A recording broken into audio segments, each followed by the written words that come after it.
invite Isabel Berz to come on screen. Hi, Isabel, how are you? Hi, Philip. We're going to talk. Yeah, first of all, I have to say thank you for, to Philip, to Lee, but also, to all the panelists today. I'm full of inspiration, full of love, and amazing. It's been an amazing afternoon. So you're working on a project. You're actually, at the moment, I think you're in Spain, but you're working on a project in Latin America, in particular with alpaca in Peru. Did you want to tell us a little bit about the lifespan of this amazing project? Actually, yesterday evening, I was talking to Alicia Villanueva, which is I think the person who put this, who put this project in 2000 it started. So I joined the project in 2012, but this is part of a larger program started by the organization in Peru, Movimiento Manuela Ramos, and they operate in whole Peru since more than 40 years, with the goal to empower women in rural areas. And actually, part of this program was to go to the south of Peru, in the Puna region, the highlands of the Andean, and to map and inspire alpaca herders, which live very isolated with their families and their animals, to join a group where they can meet in the nearest village, and they can just be together and share and make jokes and, not to feel alone anymore. And the whole program was about to give them self-esteem. And then in 2011, they knew that one very important part is the economic income. So the project which I joined was about economic right. And it's about that these alpaca herders who are very isolated and used, the wool only for their own purposes, that they would use this wool also to produce products and just be connected. And this is the whole project about, to connect these women who live really at the other part of the planet, to connect them with the world. And so in these 10 years, what has been the amazing things that you've been learning directly from the artisans? Because I think that what's so beautiful about your project is how you're listening to them and empowering them. It changed my life. It's not about learning, it's much more. I'm a fashion designer. This is my background. I was also the director of a fashion school at IIT Madrid, and then I run the research center. This project learned me so much, and we have so many assumptions, and we don't know. It's okay, we are in the system and we don't know. So you saw it today. As a designer, you usually don't have access to raw materials. And the first time when I touched this really alpaca wool, without any alteration or manipulation industrially, I felt like really like we saw today, it's really spiritual. It's another thing. And when you know that you need like 1.5 years to 2 years to skill the animal, and what comes out, it's like 2 kilos, but you only can use like between 200 and 300 grams if you use the finest categories like baby alpaca and FS. If this is like an awareness which changed my whole approach to materials. As a designer, usually you go to the fairs, to the Première Vision, you buy the materials, you don't have any idea where they come from and how they are made. And this was like the first learning, like really to have access to raw materials, which I think, congratulations to your master. I completely agree that designers should start from the seed, also from the cultivating, the whole process, and the farming, this is where everything starts. You cannot just jump in. And another important learning through the process was also all these assumptions about the hierarchies in the production chain, like designers are the ones who are visible and the producers are not visible, and the producers are not. Now I don't think that designers are the creative ones and the artisans are not creative. They're also creative. So who are the designers? This is also a lot of questions arise. And also when it's artisanal, you cannot control the result. So as a designer, you have to lose the fear, to lose the control about the result. Actually, it's the nice thing. And this is, I will share some pictures now. And now I do the quality control of the products we made, because we actually sold also to some stores in Japan, and every product is different. And before there was a lot of discussion.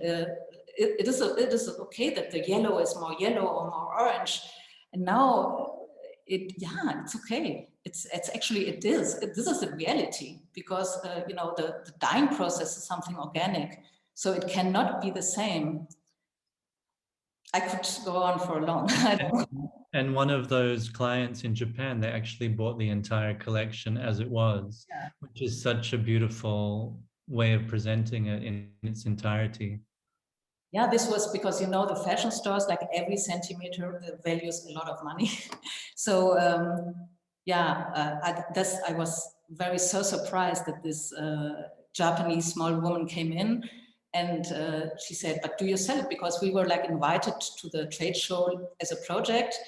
It's a non-profit project, so okay, we were invited. We made all the panels. And she said, "Can we buy it?" And I said, "Yes." We didn't even thought about it. And she said, "I buy the whole collection." And if you would see the collection, you know, the professors at my school, they would say, you know, no way, because there is no theme.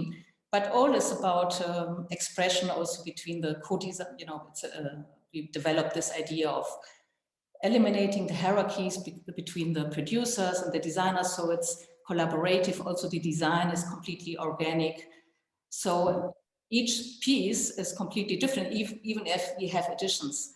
And she bought the whole collection, like it was 11, 8 for 2 stores. And then she said, "I want to make an exposition," but the exposition is quite big, about the whole process, about the woman, about how they dye, about how they spin, because also, you know, they spin by hand. So it's not always regular. And some scarves are even more heavy, and some scarves are even, because each piece is done by one woman from the very beginning, because with their animals, with the wool of their animals. So each piece is different. But they accepted it. I was like afraid, because I thought, you know, I don't know, I have a clue about the industrial standards and textiles, but they accepted it. And yeah, this is great learnings. So you see that you can do so many things different also inside the fashion system, which I thought it's not possible. And this was also, so I encourage people to be like rebellious, you know, to just try it, because the system of this fashion system, okay, now after the COVID, it broke a bit down, but still there's a system, and which is really limiting any, you know, independence. And I think it's important to try it. So our project it's more to show, to inspire people that it's possible to do things in a different way. Okay, so let's take a look at some of the images. Yeah, I hope I can. Yes, that's perfect. So just a minute, I have us, I will, so I don't see it. So Las Manuelas en Diseño en Historia is because when we went there, because the whole thing is they invited me at one stage to send designs over to Peru. And I worked before in another cooperation project in Chile, and I thought it was very frustrating to work like this. And we were lucky because we started it was all with this organization, with Economists Without Borders. And at the end, they invited me to go to Peru. And then I invited 2-3 students to come with me, but just first have a look. This is, you know, here is Lima. This is the area. It's at the borderline to Bolivia. Here you have the Titicaca Sea, and you go to by plane to Juliaca, and then you have to go by car. You see, it's a very arid area, and here we have.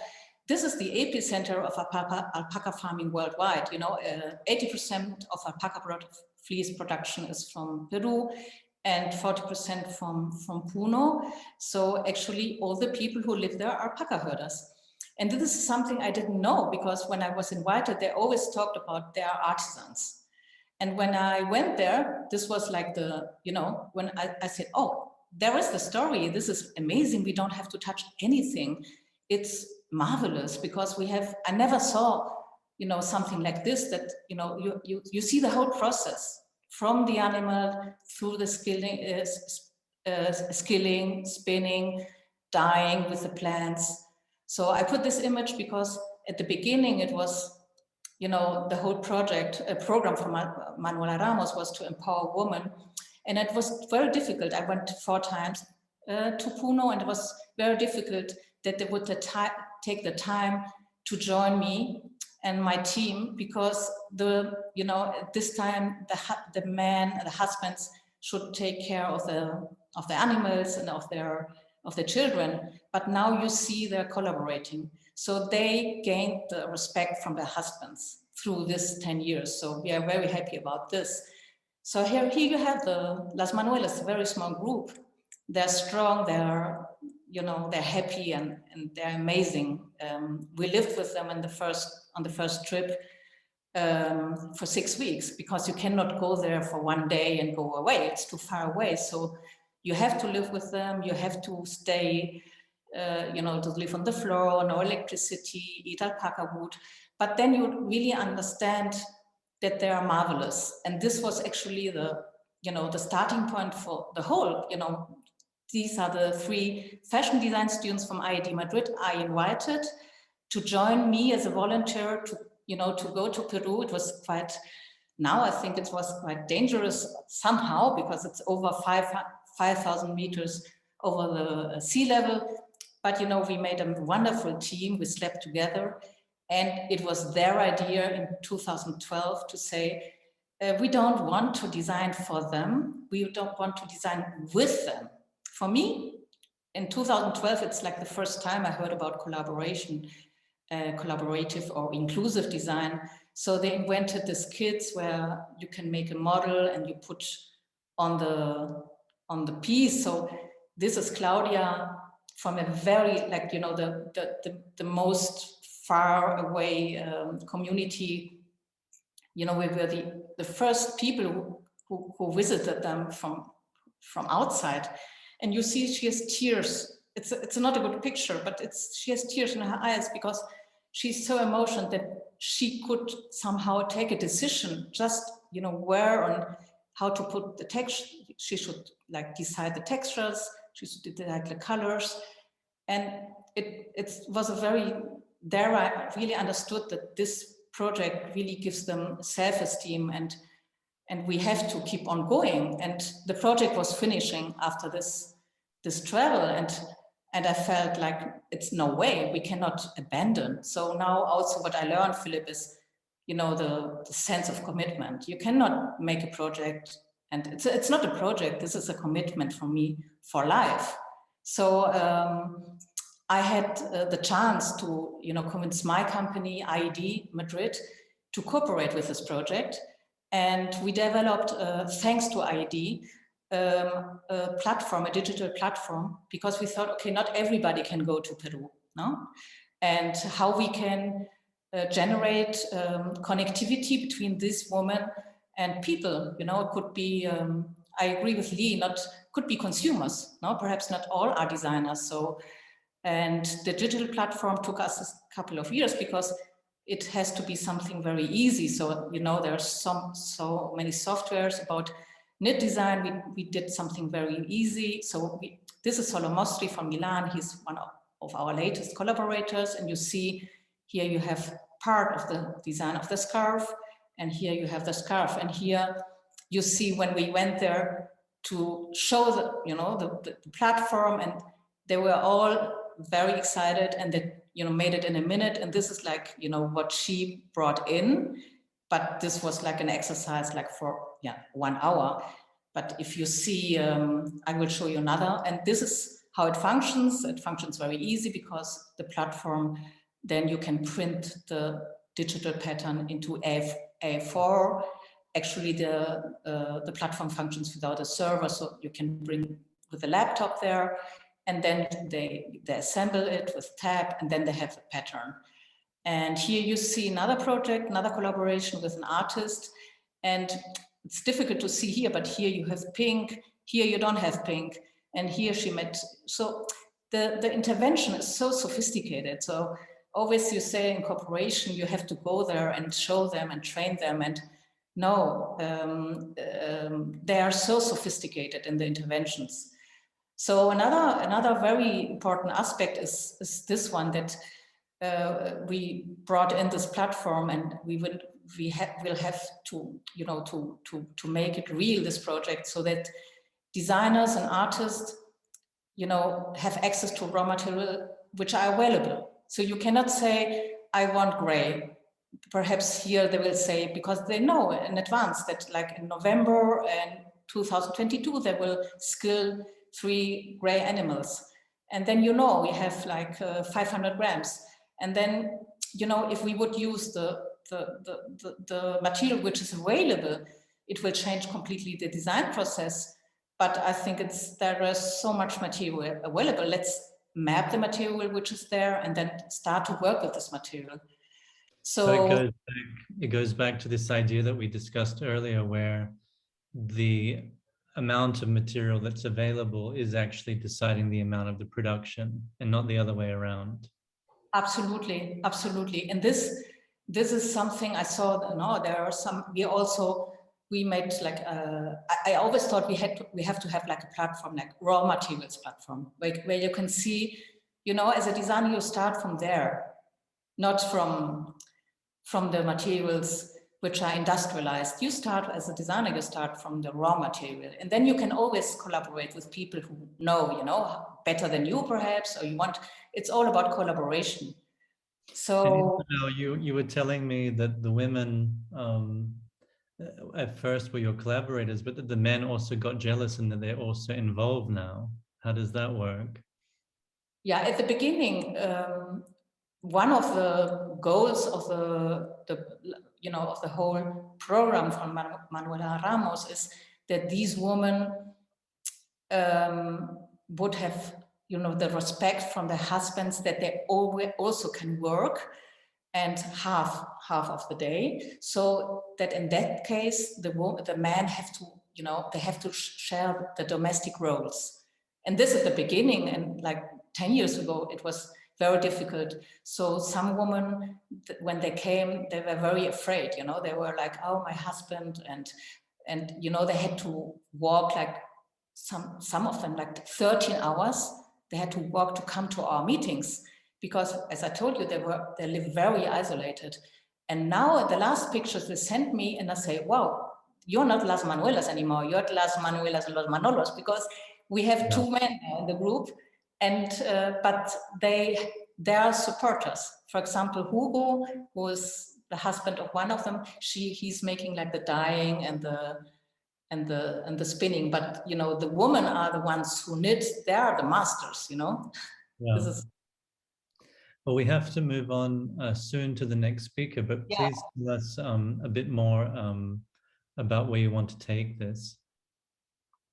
Because you've already done these collaborations, you've been sustaining their work for the long term. We talked about the long-term relationship. Yeah, there's a lot of things to do. So first of all, we need to do this database, to have one person in the group who takes care to update the data.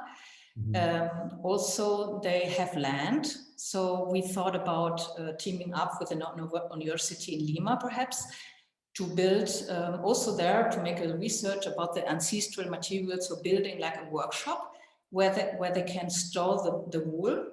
and also where they can work, because you saw the pictures that they work in, like in the landscape. So it would be good to have like a small workshop also, that people can go there and stay there, like to have like a dorm and a toilet, because nothing is there. And because it's an amazing place to go with students and to learn how to dye and how to spin. So, but at the moment we don't have the facilities. At least if you want to stay on the floor like we did, it's okay. I took students like 4 times, and it's possible. And yeah, now, you know, the other thing is that we can replicate the same experience and method in other regions, and also with other techniques, like with weaving, with embroidery. So it's a huge opportunities to bring this. Yeah. And for the women, we had yesterday a good conversation about the balance, about if more income is okay, and if it brings that you have to work more, or how to find the right balance. So this is also a conversation we have to have with them. Well, hopefully some of our students will get to collaborate with you either in Peru or in a different part of the world. So we look forward to staying in touch, and thank you for telling us about their story.